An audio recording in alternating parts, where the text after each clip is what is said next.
Michael, for both new EV OEMs and EV infrastructure build-outs, we just heard Roby talk just a minute ago. What are the key measures and opportunities that Wells Fargo looks out for when investing? Now, before I go on, if there's any questions in the audience, go to that Q&A box, throw them in, and we'll be sure to ask them. So, Michael, please. Yeah, so I don't think there's one simple answer here. So I'm going to try and cover a couple different scenarios. You know, in finance, we often say it depends. So that's a little bit of the case here. And, you know, one nice thing about going a little later, I guess, in the lineup here is that some of my colleagues have already kind of touched on some of these things. I heard Roby, you know, talking about SPACs a bit there. And so, you know, to kind of seize on one thing there, we think it's one of the early innings in the electrification of transportation and the overall advanced transportation, you know, conversion and revolution. As I think I was beginning to say earlier, you know, we're really excited about this. And I sit in the technology banking group. And so we look at, you know, early stage venture-backed startups all the way through to, you know, more mature, you know, well-funded tech companies as well. And within that, you know, I focus on transportation. And we're seeing a lot more money come into the space, and that's really important for banks like Wells Fargo to be able to help finance this. So, you know, one of the things we look for is well-capitalized companies. I would generally say that there's, you know, kind of two areas of finance. There's corporate finance where you're financing a company, and there's project finance where you're financing a special purpose vehicle or project company. And I think when we're talking about infrastructure, a lot of times we're talking about the latter. There's a lot of talk, such as the conversation I was having with Arcady, you know, in the lead up to this about asset codes. That's really interesting in this space, looking to kind of pull together a variety of infrastructure assets and to finance that. So if I take a step back for a second, and I'll try to keep this brief, you know, Wells Fargo, we have a innovation incubator through the National Renewable Energy Laboratory where we provide grants.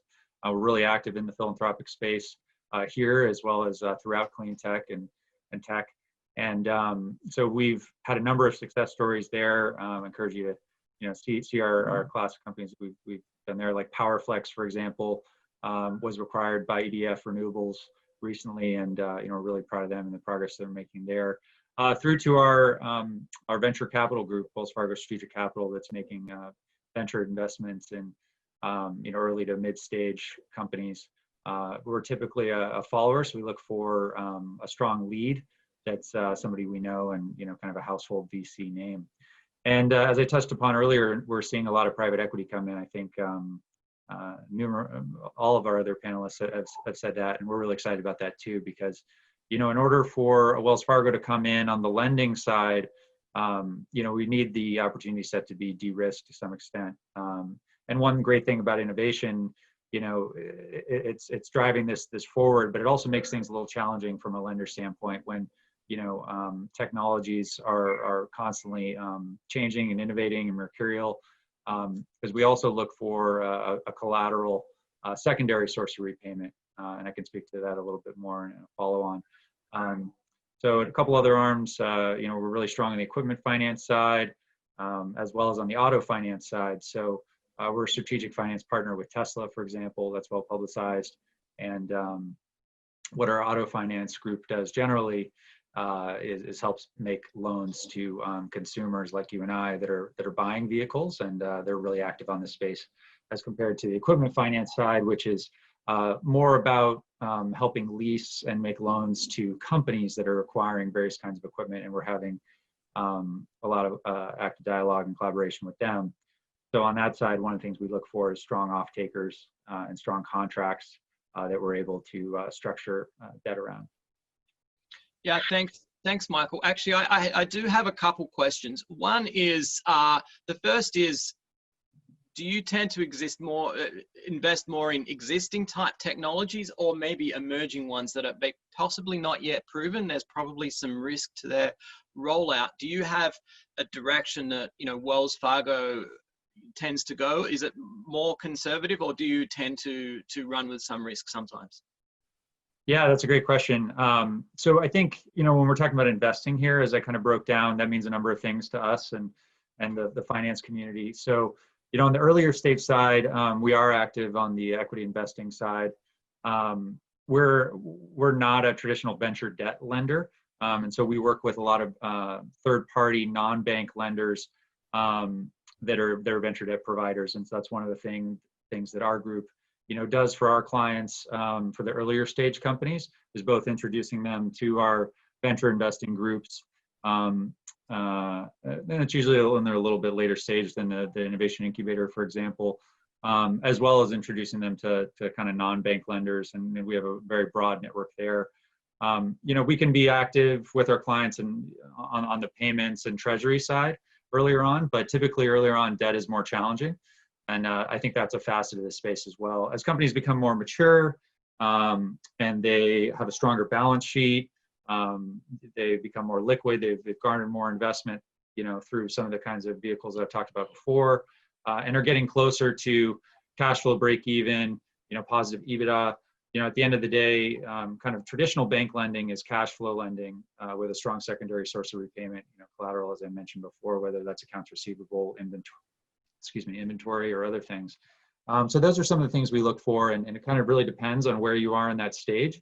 So, coming back to your question on investing early stage, that's really more of an equity play, and we see that more as equity risk. And then as things become more mature and are more proven out in the market, with strong contracts and receivables and customers, that's when debt becomes more in the question. Totally makes sense. Do you have, just as we go on from that, do you have any advice for, let's just say, early stage companies who are at seed, post-seed, Series A type rounds? What advice would you give to them to be able to, that are in this space right now? What advice would you give to them to encourage them to grow or to encourage them to find the financing that they need? Well, I think first and foremost, focus on your customers. Customers first, focus on your product, build that out, and everything else will follow. Unit economics are important as well. Without the unit economics, you can't get to positive gross margins, and without that, you can't get to cash flow. I think increasingly in the space we are seeing, as some folks mentioned earlier, that generally in the tech space, but also we're seeing this especially play out with the SPAC market and some IPOs in the transportation space, that investors are willing to put off cash flow much further and invest in an earlier stage with the kind of the promise of that later cash flow. But they'll still look for those basic unit economics. And I think especially as those follow-on rounds come, that becomes more and more important, and a pathway to break even is more. Yeah, no, thanks. That's some really good advice here. I'm sure there's a whole bunch of people watching today that are, with companies that are at early and medium stage. And I think that's some, really helpful things for them to move forward. So thank you very much, Michael. Before we finish up our time today, I'd just like every panelist here just to give perhaps their one sentence thought on what the direction is for electric vehicles and their future investment, and a key message that you would like to leave our audience as we take away. Michael, what is your takeaway for today? The revolution's here. There's a lot of money to be made. It's one of the greatest opportunities of our lifetime. And it's really a systems approach. It's really integrated platform. So everything from the utilities to the battery providers, everything under the sun. I think fuel cells will have a role to play. And I agree, it's going to be exciting.